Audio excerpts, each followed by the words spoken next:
Hello there. Welcome in. Don't worry, we'll get through this together. Appreciate you tuning in, whether you're listening on Extra Sports 1300, 740 KVOR, or you're streaming the show on either one of those two stations' apps. And those apps are free to download, they're free to use, and they're both sponsored by Diversus Health.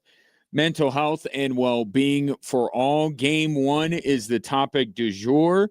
And I would love to get your thoughts at 719-247-1313. You could call or text into the show, or if you're watching the show, anywhere you scroll, you could just drop a comment right there on the live stream. Producer Ray standing by, eagerly awaiting your correspondence. Now, what I'll say off the top here about the Avs falling 4-2 in game one against Vegas. I go back to what I said yesterday. That game for Vegas was a borderline must-win. The opportunity was there for Vegas last night with no Cale Makar.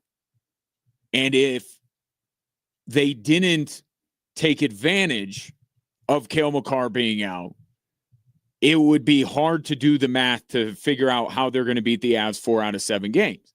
But there was an opportunity last night as well for the Colorado Avalanche. And the opportunity was, we're going to beat you anyway, and then really put Vegas in a tough spot. So there was an opportunity for both sides. The team, I would say, that had to take advantage more was Vegas, with Cale Makar being out. And I think you could say from beginning to end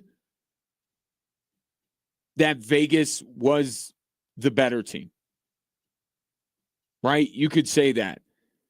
But I really don't think that last night was a lethargic Avs team that didn't, bring the requisite desperation or effort into the game.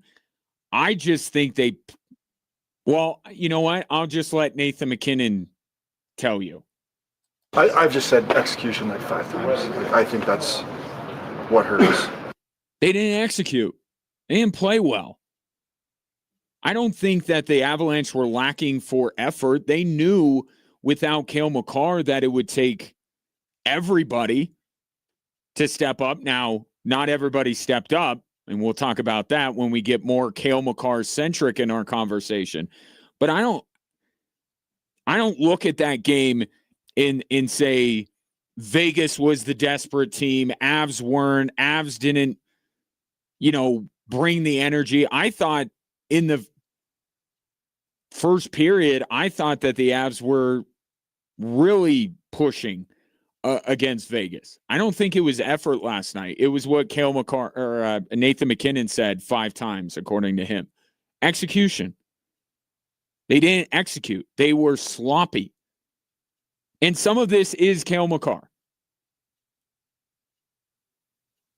But you still have a team with Natchez and McKinnon and Brock Nelson and all of these other guys. Like, we can't make everything last night about not having Cale Makar. It's a big factor, no doubt about it. But there were other ways that, and other players that could have been better than they were last night, where you don't just say, oh, it's because Cale Makar's gone. And I think even with the fact that the Avs did not execute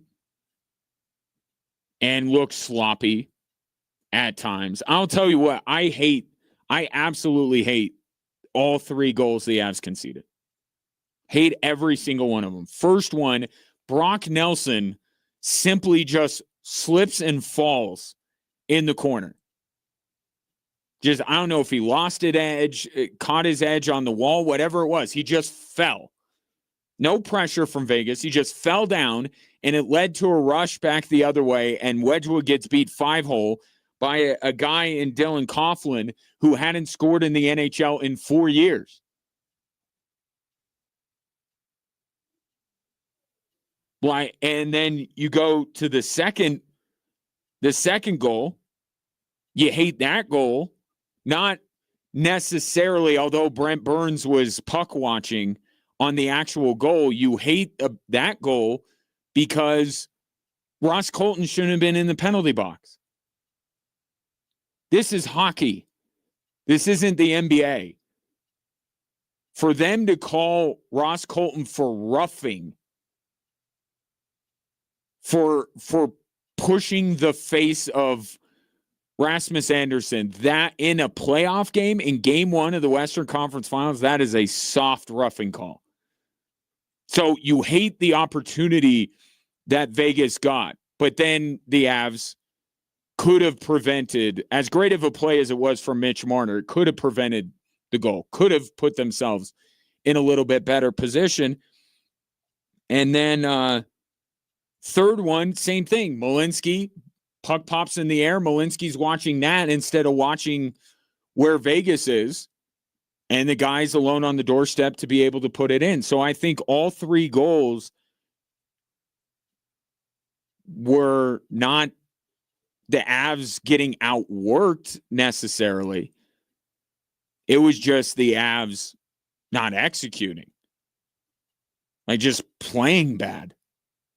Which is one better than the other? I'm not here to say it is. I'm just giving you my take on how last night went. I don't think it was a lack of effort or a lack of want to. I just think the Avs picked a really bad time to have. I mean, we can have the debate between game 3 of the Minnesota series and this one. To me, they're pretty close in terms of how poorly the Colorado Avalanche played. But in even saying all of that, I still think the Avs should have won that game. I still think they should have. Here is the biggest reason. So Avs played poorly. Vegas, that was an opportunity they had to take advantage of.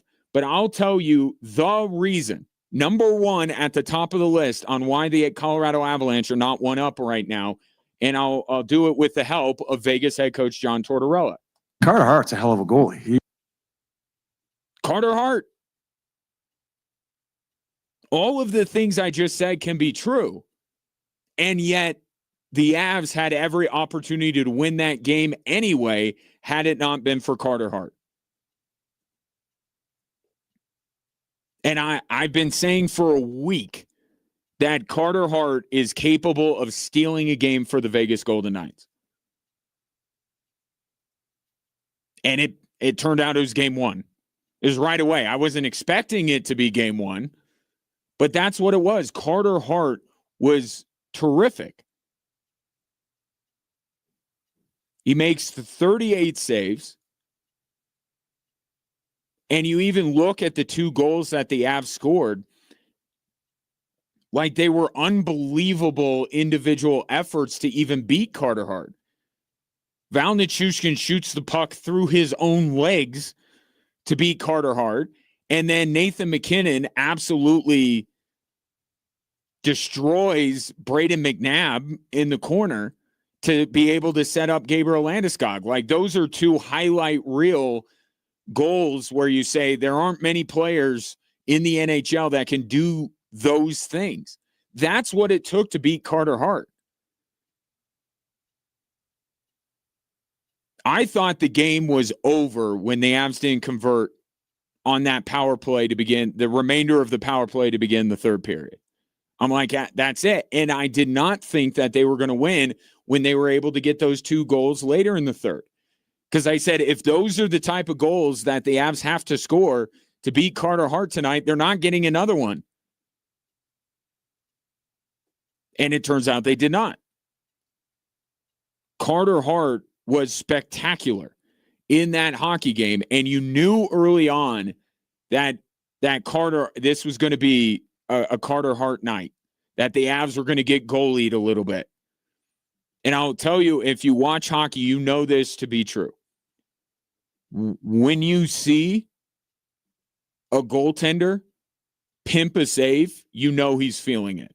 When a goaltender, and I'll try to describe it the best I can. If you're listening on radio, if you're watching, you will see me doing it. When he like goes for a glove save and he kind of flicks his glove, or better yet, he catches it and like goes around and lifts it up. Like Carter Hart made a few of those saves, and if you watch hockey long enough, you go, yeah, the goalie's feeling it. Carter Hart was feeling it early when he stopped the Avs right at the end of the first period when they were on the power play.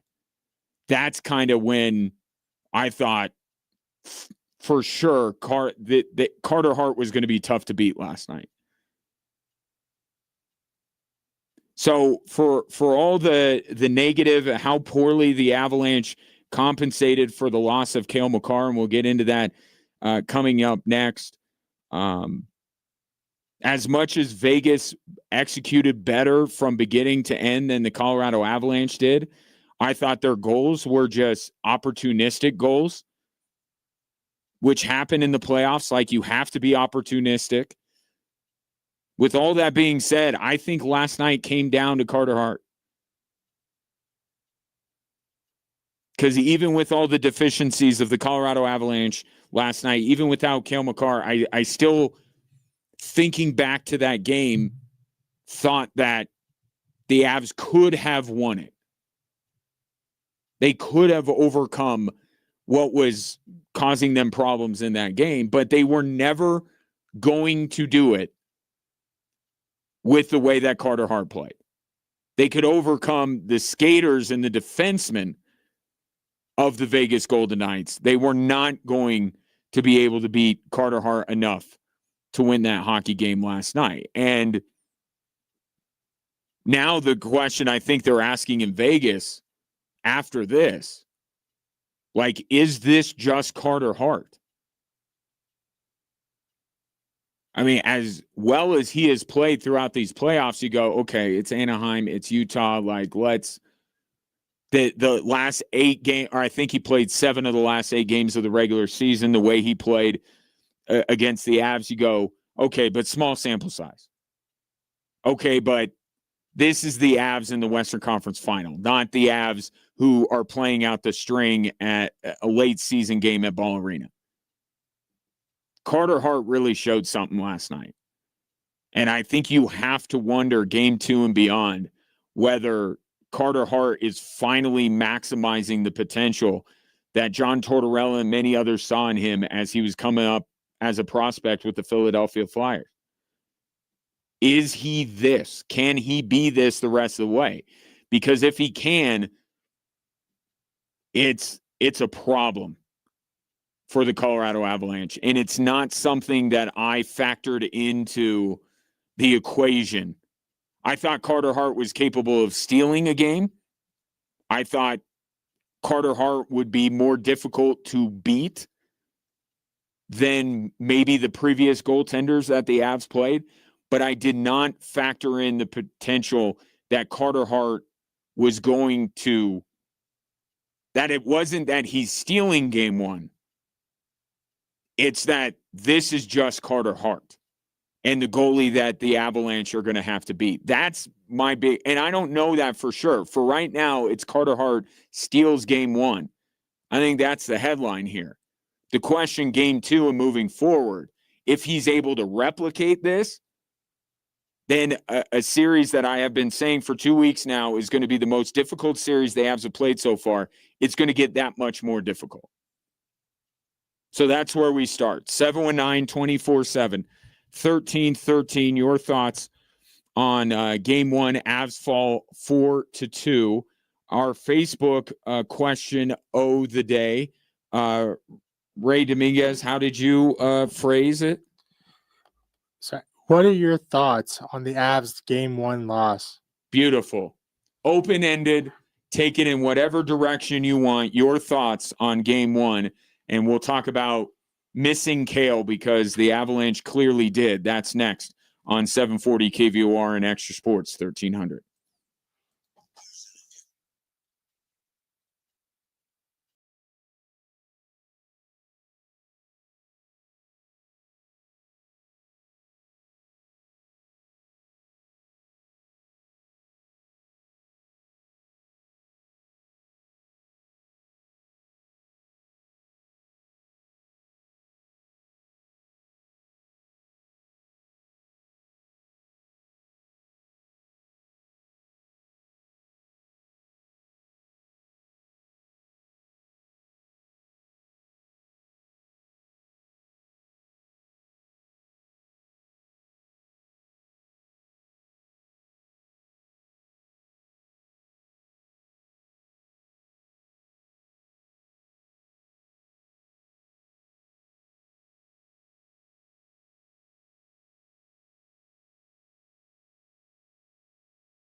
Do Portugal circus is not your traditional circus. It's high energy, fast paced, packed with jaw dropping acrobatics, laughs, and family fun. And right now, with our extra sweet deal of the week, you could buy one ticket and get one free for any show leading up to the end of the circus's run here in town on the 24th, which again, Ray, is a Sunday. Thank you. Go to extrasports1300.com or kvor.com to take advantage of our Do Portugal Circus sweet deal of the week. So yes, our fears, if you want to call it that, were confirmed. Cale Makar is important to the Colorado Avalanche. That is another big takeaway from last night. Cale Makar, very important for the Colorado Avalanche. Here is Jared Bednar on what his team lacked without his star defenseman. Some of the areas that we struggled with tonight, like those are his strengths, right? So it affects. He's out there a lot with the McKinnon line. There's definitely, a trickle down effect to that. But he's not playing, so you have to find a way. I think the guys that we had playing tonight, not just the D, but like we're capable more. And I would agree, but let's focus on the defenseman. Okay, that is the position group that had to rally, right? You're without Cale Makar, the other guys in that room, so to speak, in that position group. They are the first ones that have to step up. And it doesn't have to be one guy, right? Jack O'Shawn would be the guy that's replacing Cale Makar in the lineup. Technically, but his roles were given to Devon Taves on the power play. More on that in a second. But it's collective, right? We always say this when a star player gets hurt. We said it going into the AFC Championship, right? It's everybody. It's not just putting it on Jared Stidham to be able to be as good as Bo Nix. It's not on Devon Taves or Sam Malinsky or Jack O'Shawn or Brent Burns to be Cale Makar. It's a collective effort with everybody. And what Jared Bednar did in that game last night, I don't think that he deviated from his rotation. O'Shawn didn't play a lot, but I didn't see anybody other than Sam Malinsky get more ice time than they've been getting in these playoffs. Nobody did. So Jared Bednar said, we're going to rely on the depth of our D-core, and we're not going to shorten the rotation because Cale Makar is out. And the problem is not a single one of the Avalanche defensemen elevated their game in the absence of Cale Makar. Not one. The group that you had to say, like you could put on Nathan McKinnon, like Gaia Moore, Landeskog, whatever. That D-core was the first place that needed to elevate their game. Everybody just a little bit. And I thought if that were to happen, then the Colorado Avalanche could have won that game without Cale Makar. That was my thought going into the game. But watching the game, not a single defenseman on the Colorado Avalanche was better than they had been previously. In fact, I think most of them were worse. The way Brent Burns played at the end of the Wild series, that was a big step back for him. And I'm not going to, really include Jack O'Shawn on all of this because he played 7 minutes. It's not on you, dude. You get a pass. But Manson, Malinsky, Burns, and Taves, I don't think any one of them elevated their game to compensate for the loss of Cale Makar. Brent Burns was watching the puck on the second goal and allowed a player to get in behind him, and Marner fed that player out front for the game's second goal. The third goal Was Sam Malinsky watching the puck pop up in the air and ignoring that there was a Vegas player charging the net behind him?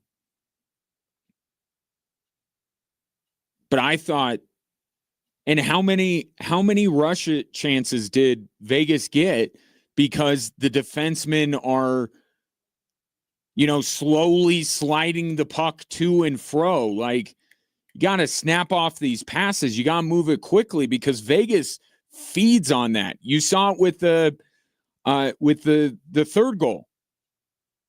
No, the one where the guy came out of the penalty box. They're blending together because a common theme is breakdowns by the defenseman, but you get a block puck and it goes right to the guy that just came out of the penalty box. Like, that's how Vegas lives. That's one of the first things on the scouting report. And the guys that are most responsible or have to be, on their P's and Q's against a team like Vegas are the guys at the blue line because there's no one behind them. Too many rush chances for Vegas in that hockey game. And I think this is where I don't think that Jared Bednar, I saw a column today. I don't think Jared Bednar greatly got outcoached by John Tortorella. I really don't. I think that the Avs got outplayed by the Vegas Golden Knights. There's a difference. But the one thing I will say that Jared Bednar did and stayed with that I did not like, having Devon Toews quarterback that power play. I said yesterday, I put Sam Malinsky in the top D pairing with Devon Toews, and I give Sam Malinsky that responsibility of quarterbacking the top power play unit. With his puck movement and his ability and his shot, I think he was the right guy to step in to that position. Not saying that Sam Malinsky would have been as good as Cale Makar at that. Nobody is. That's kind of the point of Cale Makar. But I think Malinsky, from a skill set perspective, was more what you wanted there. With Devon Toews, he's passing up good looks. The shots he's taking are not particularly dangerous. Like, that's the place that you miss Cale Makar more than anywhere else on the ice last night, was those two power plays that they had. It just didn't. I thought the first one looked kind of dangerous, but you could tell something was off, because what Cale Makar will do, and Vegas is a good penalty kill unit, so you got to do a little extra to be able to break them down. But that's what Cale Makar does. Like, the wiggle that he has on the blue line to get away from a defender, to be able to open up a lane to shoot, and his ability to shoot and get it around defenders and over the shoulder. Like, Devon Toews just doesn't have that. But with a Sam Malinsky, how many of his goals have we seen from the blue line or thereabouts? Sam Malinsky, with his shot and his puck movement, I thought was a better fit to be on that top power play unit than Devon Toews. So that was the one spot where I said Jared Bednar did not do the right thing in the absence of Cale Makar. But overall, it was Vegas's players being better than the Avs players. That's what last night was about, playing better. Not necessarily are they all better than their counterparts on the Colorado Avalanche, but as a group, they played much better than the Avs did last night. That's what that game came down to. And because I thought that Jared Bednar,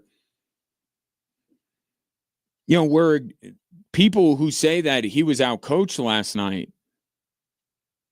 Did you not see the Nichushkin, Colton, Kadri line?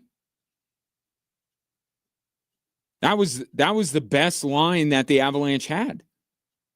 And that was a willful adjustment made by Jared Bednar.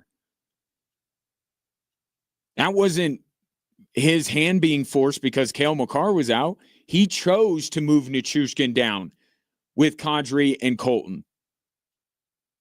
And that was the best line of the night. That's a Jared Bednar move.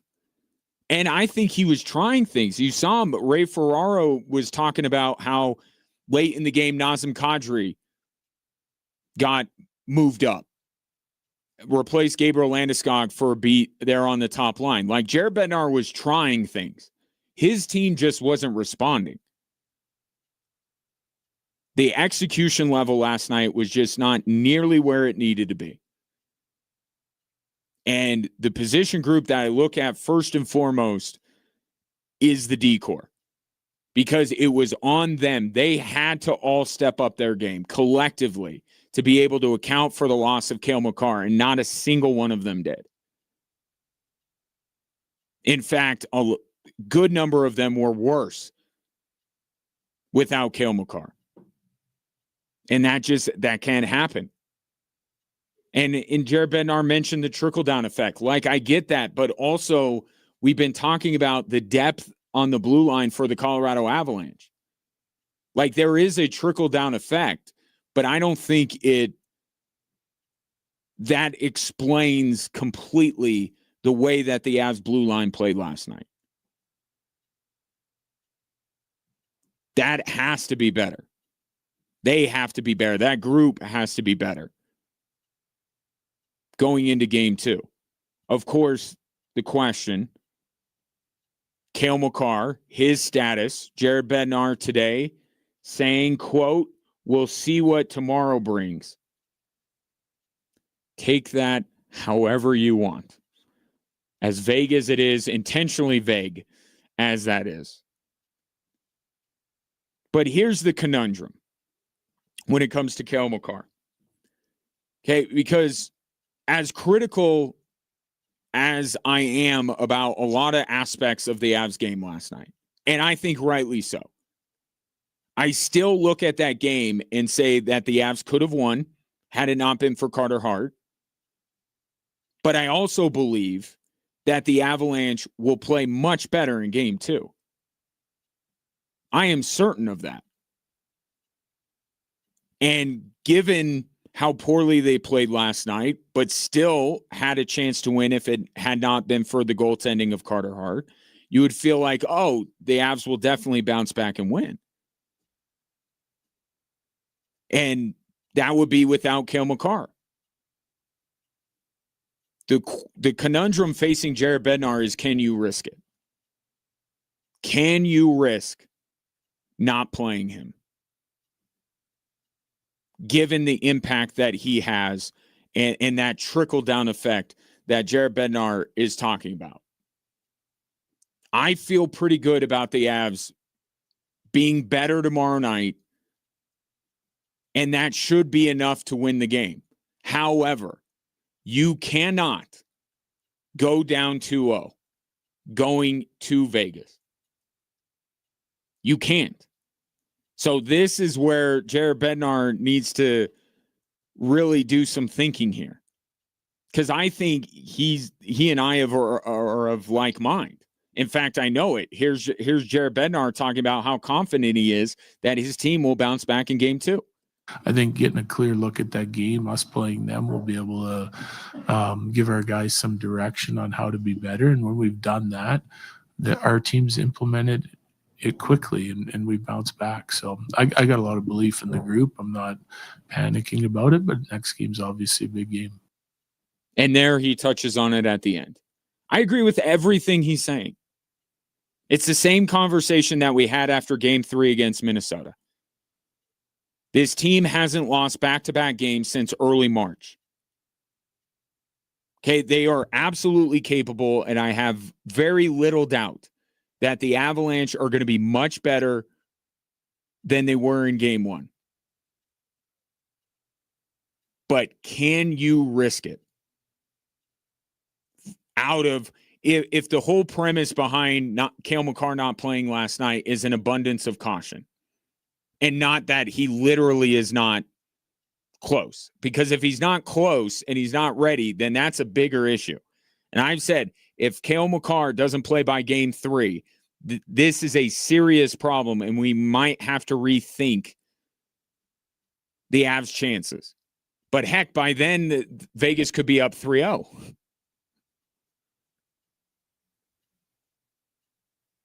I don't think it's panic time for the Colorado Avalanche at all at this point. I really don't.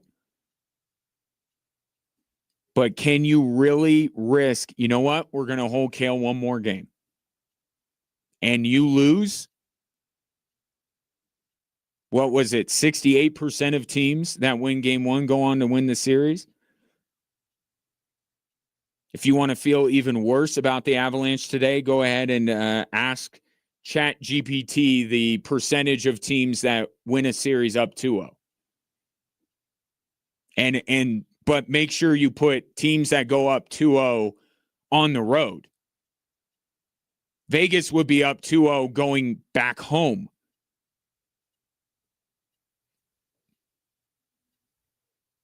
It's quite the conundrum. I think that the Avs bounce back. I think they're much better tomorrow night, and that should be enough to even this series. And then you have a couple more days. Here comes Cale Makar. Avs are better. Version of themselves, and away we go. Everything for this Avs team is still possible. But can you risk it? Just to give Cale a couple more days. Take your thoughts. 719-247-1313. Back after this.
You worried at all?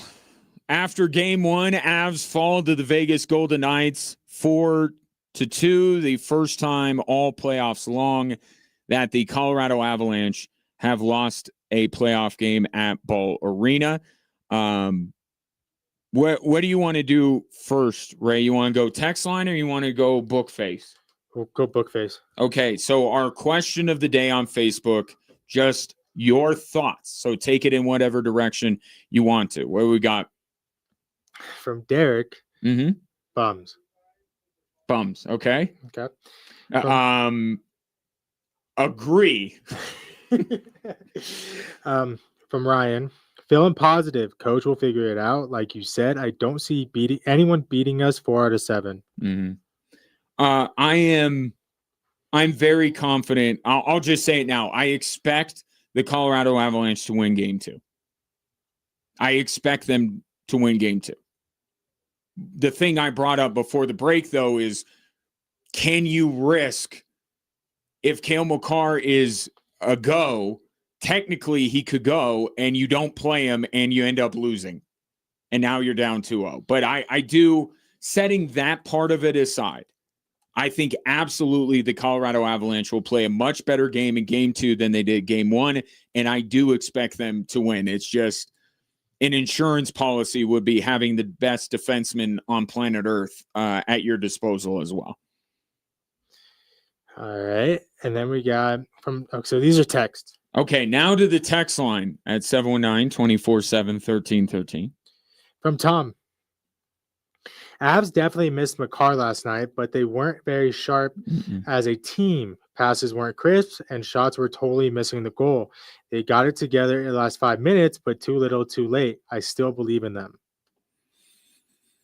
Yeah, I think that's a good point. When they were bossing the play early in that game, it really the whole first period, second period I didn't love from the Colorado Avalanche, but the first period I liked a lot, and they weren't, to Tom's point, they were not on point with their shots.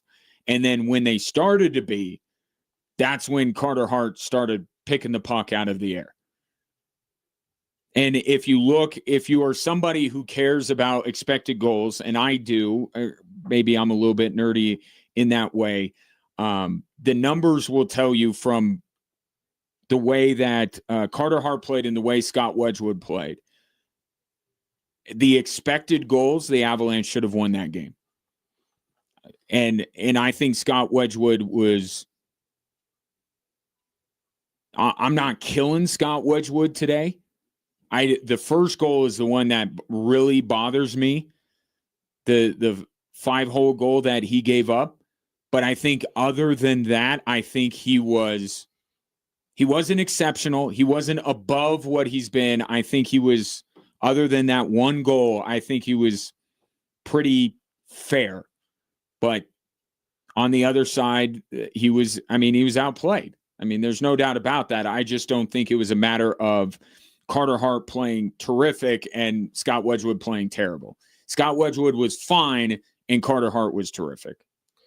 From Aaron, so glad the Avs didn't get shut out. Sometimes a goalie can steal a game, and sometimes they can steal a series. Scoring 2 goals helps tarnish the mystique, so the Avs don't press in game 2. I think it's important. And you saw on the ESPN broadcast as well as I did, 35 straight saves by Carter Hart, 40 straight saves, 45 straight saves. Like, this has been building over the last couple of games for Carter Hart. So, and I think you're right. It's not about confidence. And you didn't bring up the word confidence, but I think you're right not to. This Avs team is extremely confident. But if a goalie is standing on his head, then you do press a little bit to make sure you get more volume to try and beat him. It's not about, oh no, Carter Hart's really good, what are we going to do? It's just, that you have to put more quality and quantity on a goaltender that's playing as well as Carter Hart is. That's where you start pressing against a team in Vegas that you saw last night thrives over block shots, bad passes, shots that go wide and kick around the boards. Like, they're very good about pouncing on those things and taking them the other way for odd man rushes. It's a really good point there. But yeah, I think I would take it too and turn it the other way to Carter Hart and say, how is Carter Hart feeling about those last 2 goals? Because he's rolling along and then he gets beat twice. How's he feeling?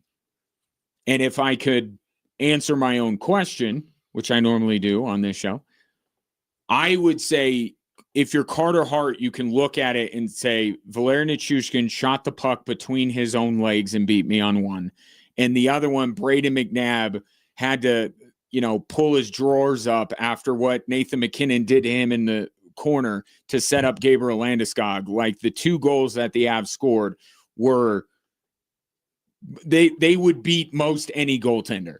So I think Carter Hart has a reason to still feel confident even after giving up those 2 goals late. But you just wonder, giving up the goals, has it thrown him off a little bit? But I don't think that Carter Hart can play that way the entirety of the series, but I think it's fair to ask the question of whether he can, because he was so good last night. That goes into the next text from Ryan. Sorry. Did you see how exhausted Carter Hart looked at the end of the game? No way he can keep it up. Yeah, I mean, it was, you take in the 40 shots, right? The 40 shots on goal that the Avs ended up with. And this is where the guys in front of them deserve credit. Man, they blocked a ton of shots. Shea Theodore, most of all. So you take into account, and it's part of why, and you might not be a Corsi and Fenwick guy like I am still, but that's why I say that as poorly as the Avs may have played last night, I still think there was a path for them to win that game.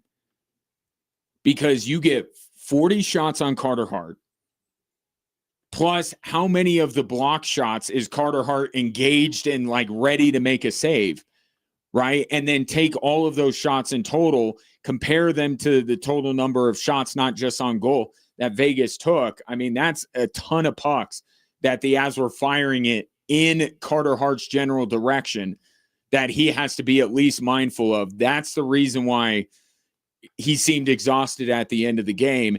And I think if Vegas is looking to make an adjustment or say, how can we be better in game 2, they got to find a way to keep that number of shots from getting off from the Colorado Avalanche. They can't live like that throughout the rest of the series. From the 719, the Avs' Achilles heels for this series is their goaltending. It's not great. Vegas goaltending, much stronger. But I would say, though, that there is a lower floor with Carter Hart. And after, it's only one game.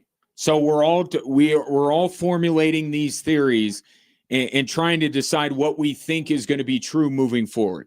When it comes to Carter Hart, okay, I expected him at some point to steal a game. That happened to be game 1. Now, there were other reasons why the Avs lost that game, but that was number 1. Carter Hart doesn't play as well as he did. The Avs win that game last night. But we're all trying to figure out here what's sustainable and what's not. If you look at Carter Hart in the macro, in the bigger picture, there is a lower floor than Carter Hart. Scott Wedgwood has a higher floor but a lower ceiling.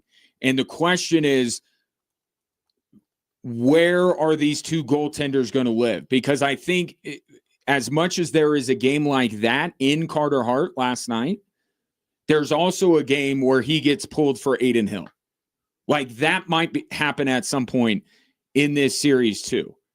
So I think it just matters if you want to buy into the upside of Carter Hart, which you saw last night, or you say, I'd rather have a more steady goaltender that maybe I'm not going to get the spectacular out of. Maybe I'm not going to get that kind of a performance that you saw from Carter Hart, from Scott Wedgwood, but the bottom is not going to fall out of Scott Wedgwood's game like it could Carter Hart's. It's one game. Through one game, Scott Wedgwood, meh. Carter Hart, terrific. Game 2, tomorrow night, 6 o'clock, and you could hear it on Extra Sports 1300. Anything else? We good? All right.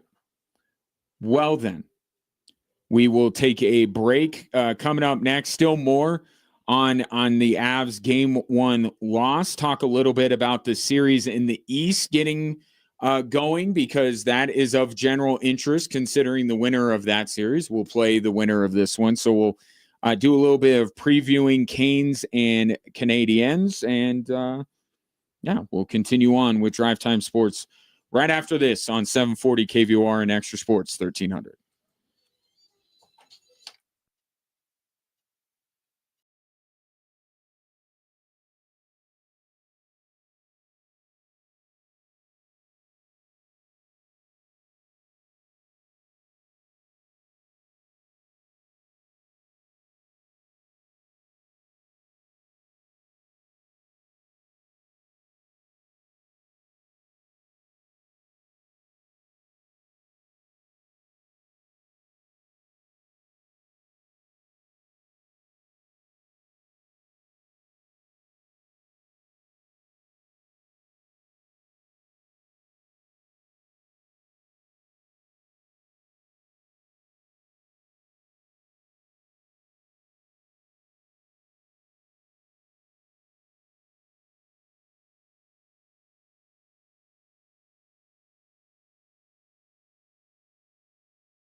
Welcome in. Appreciate you tuning in, especially those of you watching the show anywhere you scroll at Extra Sports 1300 or at 740 KVOR, or if you follow me on social media at Gingerly Tweets on X and at Gingerwatch on Instagram. You can watch the show any of those places every day.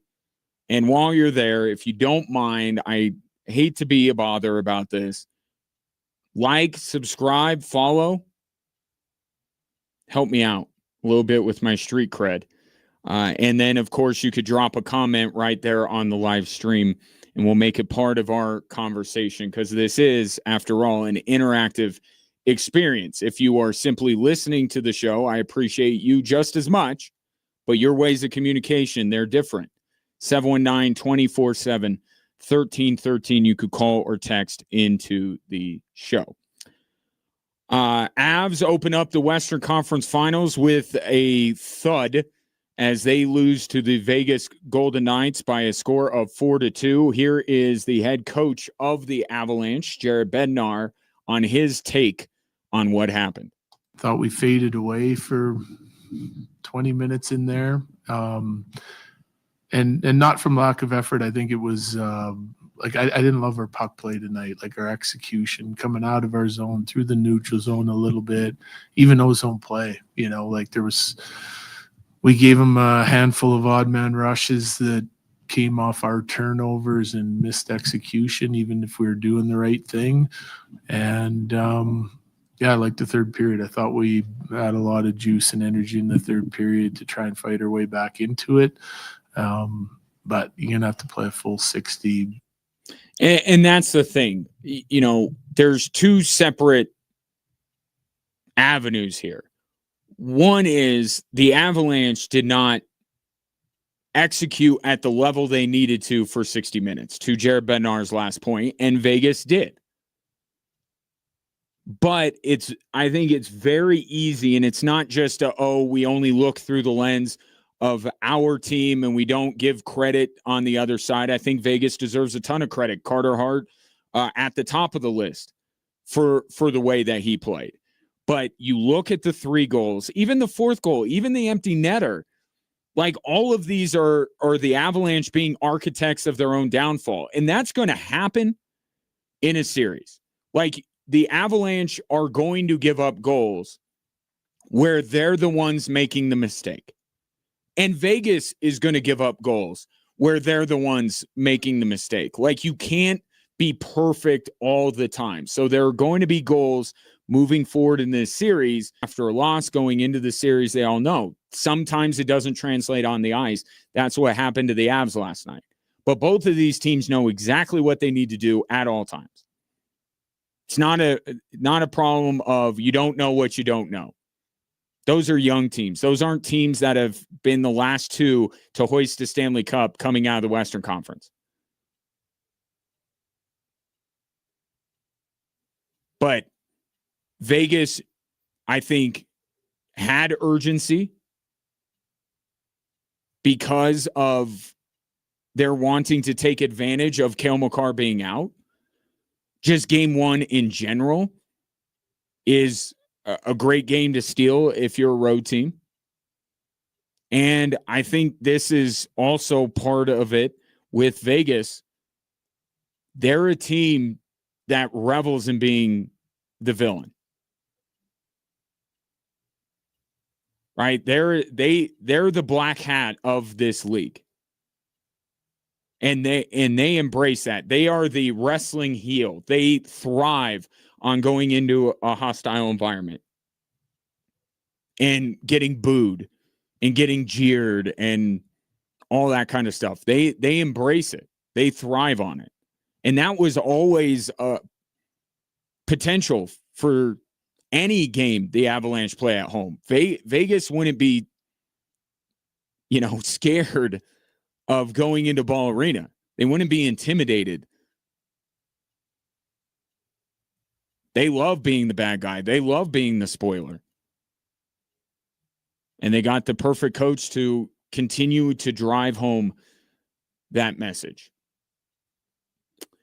Now, I think something interesting going into game 2 is a couple of the lines that each team threw out there last night. One was made going into the game with Kadri, Nichushkin, and Colton. That was the best line that the Avs had all night. I think you found the right combination with them. The fourth line I thought was very good. It's just now the top 6 you got to kind of figure out. And I think Jared Bednar, listening to him after the game, I think he thinks he found something in splitting up McKinnon and Natchez. So we'll see if that is the change. But his move to move Nichushkin down and put him with Kadri and Colton, I think was a great move. So it's like the fourth line is set. Logan O'Connor, how good was he, especially early in that game? You love the third line. Now you got to figure out the right combination in your top 6. And then on the other side for Vegas, this isn't a new line for them, but this is an important line for them, that second line. I think both of these teams put a lot into that second line. And it's the combination of Mitch Marner, Howden, and William Karlsson that ended up with the second goal and has been very good for them since John Tortorella has shown up, and it helps them compensate for the loss. You know, notice we're talking about Cale Makar missing. We're not talking about the key player that Vegas is missing after game 1. Here's John Tortorella. That one kind of had some glue to it right away. It's an important line for me because I can use them not just in offensive situations, but on both circles in our end. It's a very important line, especially with Stoney being out. Yeah, we're not talking about Mark Stone being out. Didn't seem to impact Vegas too much. But I think that as the series goes on, I think they need to get Mark Stone back in order to win this series, unless Cale Makar is going to be out for the series. Right? Then you're saying, well, Cale Makar missing over a 7-game series is just as detrimental, if not more so, than missing Mark Stone. But if the Avs get back Makar and Mark Stone's still out, that is clearly advantage Colorado, just not last night. And you got to give credit to that second line of Marner, Howden, and Karlsson. 719-247-1313, our Facebook question of the day. Your thoughts. Open it up in a general sense. Your takeaways, your thoughts on the Avs game 1 loss to Vegas 4-2. Back after this.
Territory Days celebrates its 50th anniversary in Old Colorado City this weekend, May 23rd through the 25th, if you want to be super specific about it.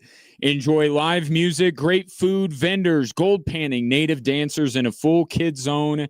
And the best part is admission is $0 Territory Days, sponsored by Great Clips, Kingdom Builders, Family Life Center, and Huberger Subaru. Celebrate Memorial Day weekend in Old Colorado City with Territory Days.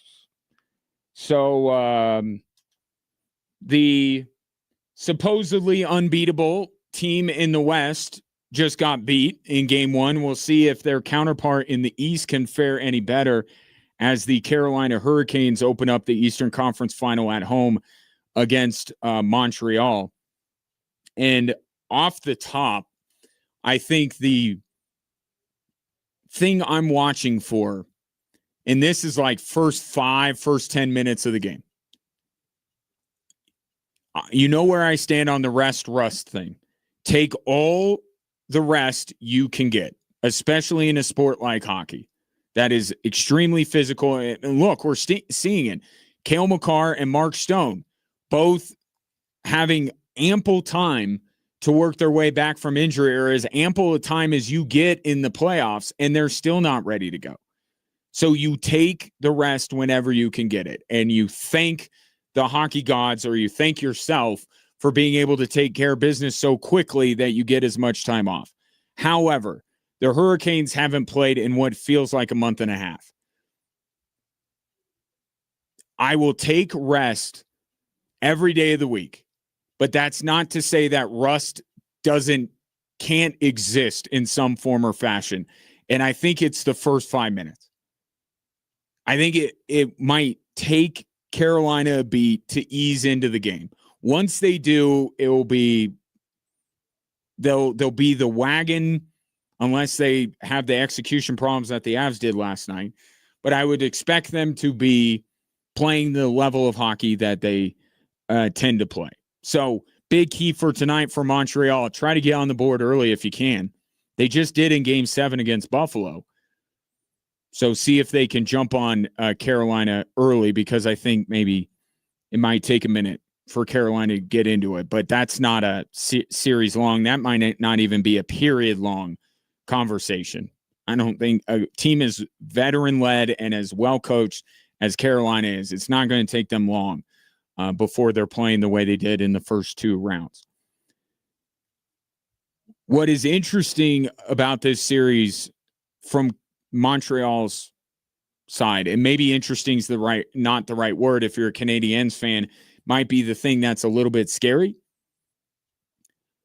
What do you do when you are going up against maybe the only goalie in these playoffs that's been better than yours? A big reason for Montreal's success against Buffalo. It's not the only thing. Special teams was terrific, but the goaltending issues that Buffalo had in that series were a big reason why Montreal, and fair play to them for taking advantage, but it was a big storyline in the series. Frederik Andersen has looked untouchable for Carolina in goal.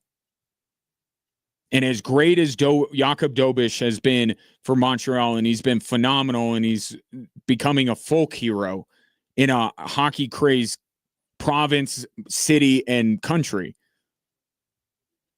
Freddie Andersen has been the best goalie in these playoffs on any team. Montreal is going to have to work a little bit harder to be able to beat Frederik Andersen. And I brought up special teams. You know, the Carolina, I love the way that Carolina kills penalties. They go right at you. They attack. And is Montreal going to be ready for that? Because they were able to capitalize on a lot of bad Buffalo penalties and get power play goals. Carolina is not a team that makes dumb mistakes as much as a young, inexperienced Buffalo team would be. And they're better on special teams. So you could kind of tell where I'm going with this in terms of my level of expectation. I just think for Montreal, they haven't to this point seen anything like this Carolina team. So we'll see if that means that that Carolina is going to run right through Montreal like they have the previous two opponents, or whether Montreal is up to the challenge, because it's a big challenge. And Montreal, if we're just comparing these two conference finals, Montreal is not to Carolina what Vegas is to Colorado. Like, Vegas has won a Stanley Cup. They have some of the best players in the league on their team. Montreal has some players that are getting into that mix. Slavkovsky, Dobish might be a real thing for Montreal moving forward. They might have the goaltending position set for years to come, like they did with Carey Price. I got there eventually. But Slavkovsky, the young defenseman that's name is escaping me, Nick Suzuki, like these are up and coming stars in the league, and Montreal is going to be a very good team in the East for many years to come. But it's not, Seth Jarvis and Stankoven. Well, I'd say Stankoven's more in that group, but Jarvis and some of these, Frederick Anderson, Jacob Slavin, shouts to the CC Tigers. I would expect Carolina to win this series. It may be the most difficult series they have, like it is for Colorado to beat Vegas, but I think Carolina will have an easier time with Montreal potentially than Colorado is going to have, or I thought Colorado was going to have with Vegas going in, and certainly after one game, certainly not moving me off of that. But I am very interested in the Eastern Conference Final, which drops the puck tonight at 6:00. And then it was shifting over to basketball, as obvious a game 2 as you could get. Right? If you really sat down and thought about it, do you really think Shai Gilgeous-Alexander is going to go 7 of 23 from the field again? Do you really think that Victor Wembanyama is going to put up 41 and 24 again? Do you really think that Oklahoma City was going to lose 2 games at home? Yet last night was the most obvious result of any of these playoffs in the NBA. Like, you could see it coming from a mile away. And Shai was brilliant with 30 points. Victor wasn't bad. Victor Wembanyama, some of the conversation around him today, it reminds me of Nikola Jokic from the Minnesota series. Like, we're talking about 24 and 17, 21 and 17. What was it? 24 and 17, right? For Wemby last night, 24 points, 17 rebounds, or 24 and 11, something like that. Anyway, by most player standards, and I think he had 6 assists in the game as well. By most player standards, that's a really productive game too. But Wemby was held last night to the standard of 41 and 24. What was it, Ray? 21, 17 and 6. 21 points, 17 rebounds, and 6 assists. How many players in the league can do that? We say that's a bad night for Jokic. Right, but that's my point. Mm-hmm. Wemby is now getting the Jokic treatment because he had 41 and 24 in game 1, and everyone's like, do it again, Wemby. But again, double overtime. True, but that fact is lost on a lot of people. Do it again, Wemby. But this is the point I was making to you before we went on air today, Ray. It was, well, now that you look back on game 1, you think they needed every one of 41 and 24 to win that basketball game. Just in terms of I didn't flip to San Antonio after game one. I said it may be possible that San Antonio is going to be Oklahoma City. They certainly have put that thought in the back of my mind after their game one performance. But I wasn't ready to flip-flop and go from picking the Thunder to picking San Antonio, and that was part of the reason. I marveled at Victor Wembanyama, and I think the sky's the limit, and I think he's going to be considered the best player in the world here in a couple years, and all of that. This is not anti-Victor Wembanyama. This is just saying we needed that level of a performance in order to beat Oklahoma City in double overtime. And it's the conversation about Victor Wembanyama is sounding a lot, to your point, Ray, a lot like the conversation around Nikola Jokic. That not only is anything short of unbelievable not okay, anything short of unbelievable might not be enough for his team to win the game. We certainly saw that with Jokic in the Minnesota series, played below what he is capable of, but nobody else picked up the slack for Denver to be able to compensate for it. And with San Antonio, two players that you look at past Wemby, right? Steph Castle and Dylan Harper. Two things they have in common. They're young. Yeah. The idea that San Antonio, the inexperience, may bite them at some point. Here we are. Steph Castle, as brilliant as he's played, and the fact that he's having to guard the back-to-back MVP, my hat's off to him, and you certainly can't expect this guy to lock him down every single game of the series. But it just shows who San Antonio is relying upon beyond Victor Wembanyama, a guy that's in year two, and a guy in Dylan Harper that's in year one. As brilliant as Dylan Harper was in game one, I don't know that was sustainable. You don't put Vassell in there? I think Vassel's a nice, or it's Vassell. Vassell, sorry. Yeah, Vassell. And I had that, and the funny thing is Switchbacks player used to be Vassell. At the same time, Vassell, I get them confused too. Vassell, if San Antonio had a core, do you think Vassell is in their core? And if he is, would he be the Porter? Yes. So, yes, an important player, but he's down the pecking order. It's Wemby, it's Castle, Harper, definitely in that order. And then what about De'Aaron Fox? That's true. Where would you put? So I think Vassell might be even lower in the pecking order. Really good player. Love to have him on the Denver Nuggets. Just saying that he may not be as vital to their success as some of these other guys. But the other part with Dylan Harper last night, he leaves the game due to injury. And they already have De'Aaron Fox, who's hurt and it got a high ankle sprain, which means that it could be tomorrow. It could be a year from now.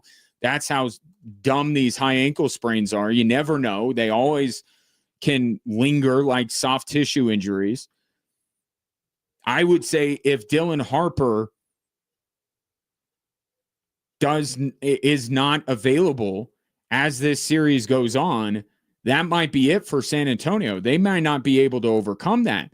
But even as I'm saying that, isn't that part of the worry, I guess, of buying completely into what San Antonio is doing? Because I just said if they don't have a rookie for the rest of the series, they're not going to win the series. They're relying on very young, inexperienced players. It was always the thing. It's not a talent thing. It's not the way that they're built, because they're very good defensively and they're defensive oriented. They're well coached. It's just young players. There's sometimes high variance between them. So it was clear and obvious that OKC was going to have that kind of a game last night, that they were going to bounce back. They were going to even things up. And now we go to San Antonio. And look, the job's done for San Antonio. Just as I'm wasn't willing to flip-flop and take San Antonio after game one. If you pick San Antonio, don't flip-flop. Don't flip-flop based on what you saw last night in Oklahoma City. San Antonio did the job. They took game one. Same thing's going to apply with the Avalanche and the Golden Knights series. If you took Vegas, if the Avs win in game two, don't flip-flop to Colorado. Job done, mission accomplished for Vegas already. They're playing with a bit of house money in game two, because going down 2-0 is death. But 1-1, yeah, Vegas wants to win. They're going to try and win tomorrow night in game two. But if they don't, they're feeling still very good about themselves going into game three. So the same thing here with OKC and San Antonio. No flip-flopping necessary. Based on what happened in game one or game two. Stay where you are. Stand pat, and then we'll see. Game three, though, becomes very interesting for San Antonio and Oklahoma City. I think that's tomorrow night, right? We're on the every other day. That's a good thing. That's the way it should be, by the way. That's how it always should be. Yep. 719-24-7-1313. Back after this.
My camera got all messed up. Can you pray? This is live radio and live streaming. We had a guest. Where are you going? You don't just, no, I'll tell you when it's good. I can multitask. Just push it back a little bit. This is very important things that our camera angle is being thrown off. You know what? It doesn't matter. No, nobody cares about watching me. That's fine. Turn it a little bit this way. Anyway, there you go. Keep going. Perfect. No, leave it. Oh, it moved back by itself. It's a ghost. Just leave it. It's fine. You could see me right out there in social media world. You know who's speaking. You're fine. Matters what I'm saying, not that you can see me exactly framed up. This is from, I was going to do that. Taking your thoughts on, so you can't fix the camera, Ray, but you can press the button to pull up Brian's comment. So you could comment on the live stream. Now that is damage beyond repair and Ray can't fix it. You could comment on your thoughts after game one, where the Avs fall to Vegas 4-2. I thought I've been able to convince many people not to panic, that all hope is not lost, that you can bank on a much better performance from the Avs in game two. Did not sway Brian, who on Facebook says we're toast. I disagree respectfully. But see, here's the thing, right? There's three things. There's three things here that have to remain true. And maybe it's not all three. Maybe it's two of the three. You can decide. But there are three things here that if they continue, the Avs are not winning this series. Okay? One is that they're sloppy with the puck and not in just overall not playing well. Like, that'll do it, right? Two, Carter Hart plays like he did last night through the entirety of the series, which I think you have to ask the question, but I don't think I'm there believing that Carter Hart is going to play that good every single game of this series, or at least three more times. And the third thing is Cale Makar remains hurt and doesn't play for the Avs. Right? Those are the three things. All of them could be the undoing of the Colorado Avalanche. Sloppy with the puck. Carter Hart plays like he did in game one, and Cale Makar doesn't play at all. Okay, how many of those? I would say at least two of those things need to remain true. Well, two of those things would need to remain to be true, because I think that the Avs were sloppy with the puck last night. I don't think they played well. And yet, if Carter Hart wouldn't have played at the level he did, the Avs would have won that game. I truly believe that. They would have gotten away with it, right? It would not be, the Avalanche showered with praise on this radio program. I wouldn't be doing that, because they will have not really deserve to win, right? With the way they played, they weren't sharp. But we'd be saying you'd much rather, figure all that stuff out and be sharper after a win than after a loss. So I think it's got to be two of those three things has to remain true for the rest of the series. No Cale, Carter Hart playing as well as he did, making 38 saves a night, or the Avs being sloppy with the puck. And right now, I think that the last one there, the Avs and the way they were with the puck, I think that is the least likely thing that is going to continue. So now game two, and we get to see it, right away in game two. If Cale Makar doesn't play and Carter Hart plays the way he did in game one and Vegas goes to Sin City up 2-0, yeah, to Brian's comment, they're toast. But if Cale Makar plays game two tomorrow night Now we really see if Carter Hart is able to put up 38 saves a night, when now one of the players that's helping contribute to those 38 shots is Cale Makar. Or 40, I guess. 2 shots did beat Carter Hart. But 2 of those 3 things have to remain true for at least the majority of this series, if not every game moving forward, in order for Vegas to win. All of them are kind of on the table. It's possible that Carter Hart plays this well throughout the series. It's possible Cale Makar doesn't play at all. And it's the least possible, but still somewhat possible, that the Avs just don't play well this entire series. But it's got to be 2. 2 or all 3, can't be just one. Because I think that the Avs still figure out a way to win the series. If they do that. But, I mean, it wasn't great last night, right? Even though there was a path for the Colorado Avalanche to win the game, it would not have been a feel-good, plan the parade type win. It would be, man, they were really fortunate. But, and I say that, and the Money Pucks deserve to win-o-meter. I don't know if you see it. Ray, have you tapped into this yet? You need to. So Money Puck, which is an analytics site for hockey, does a deserve to win-o-meter. It's very good. The Avs were at like 75% deserve to win. Even with all the mistakes that they made. But the 4 mistakes basically they made that all led to Vegas goals were what ended up winning Vegas the game. I don't know how that's possible. And I not that I fully understand all of them, but I guess I would say that I am to a degree an analytics guy. So a site like that with the expected goals and things, I do take that stuff seriously. So I should take the deserve to win-o-meter seriously, but this is the clash between analytics and the eye test. Analytics say that the Avalanche deserve to win that game more than Vegas.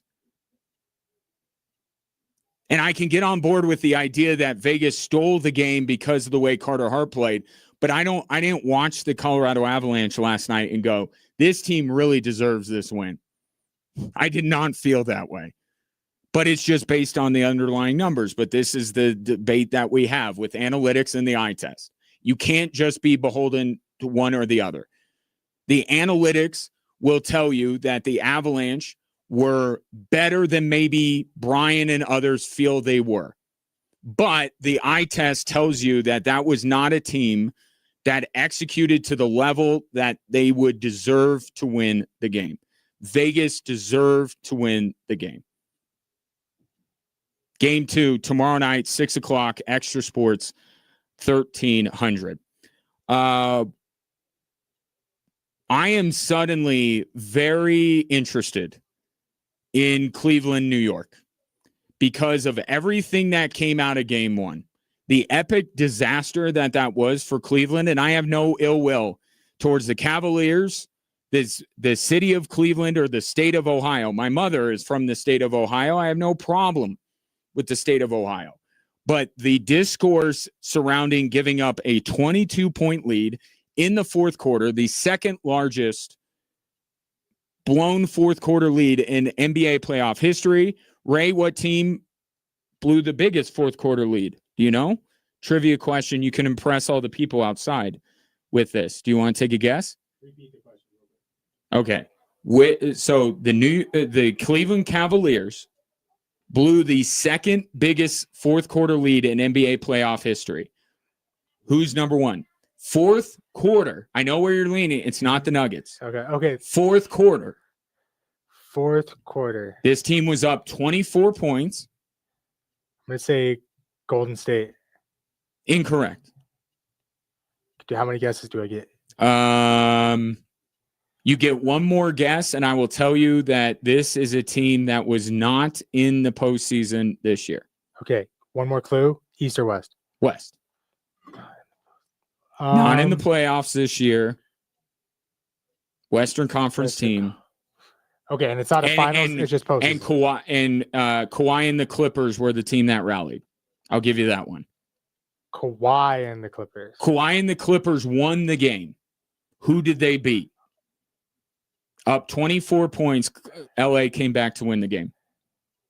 About OKC? 4 years ago. No, wait, we were in the playoffs. That didn't count. Let's go. I know. Let me quicker. Just throw out a guess, Okay, man. I don't know, but I don't know. Memphis. Oh, that's why you wanted to poke at me because of John Morant. No, I was legit. I thought it was interesting. I thought it was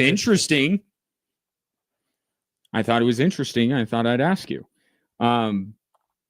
But with Cleveland blowing a 22-point lead, and I don't care, you're up by 22 in the fourth quarter. You blew that game.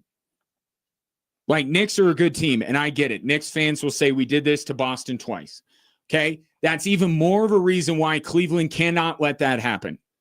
You know this Knicks team has a propensity to pull off big-time comebacks, and they did it against the Boston Celtics twice last year. If you're Cleveland, you have to have that you have to have that knowledge. You have to know that the way that this Knicks team is wired, and I get it, that was a Tibbs team.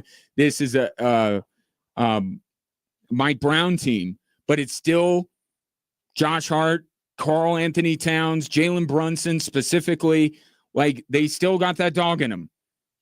You know what the Knicks are capable of. You have got, if you're Kenny Atkinson, you have got to figure something out. You know, you have a guy that's supposedly a defensive stopper in Dean Wade. Dean Wade did not guard Jalen Brunson once in the fourth quarter, it seemed like. Like, James Harden, and I get it, everyone loves piling on James Harden, nobody more than me, okay? But the fact of the matter is, when is the last time you expected anything on the defensive end out of James Harden? Like, this is where you blame the parents and not the kid. James Harden never defends. Why is Kenny Atkinson not doing everything in his power to make sure that James Harden is not guarding Jalen Brunson? And there's a couple different ways. One, you could just tell your team, stop switching on screens, because they're doing this. They want to get James Harden in the switch. Don't switch. Or that old adage, you can't take your timeouts with you. When New York's on an 18-1 run, how about you bang a timeout there? You know, just regroup, rally the troops. James Harden was the guy that got roasted by Jalen Brunson, and he will forever be remembered for getting roasted in the Garden by Jalen Brunson. But I don't blame James Harden. I blame James Harden when he goes, what was it, in Game 7?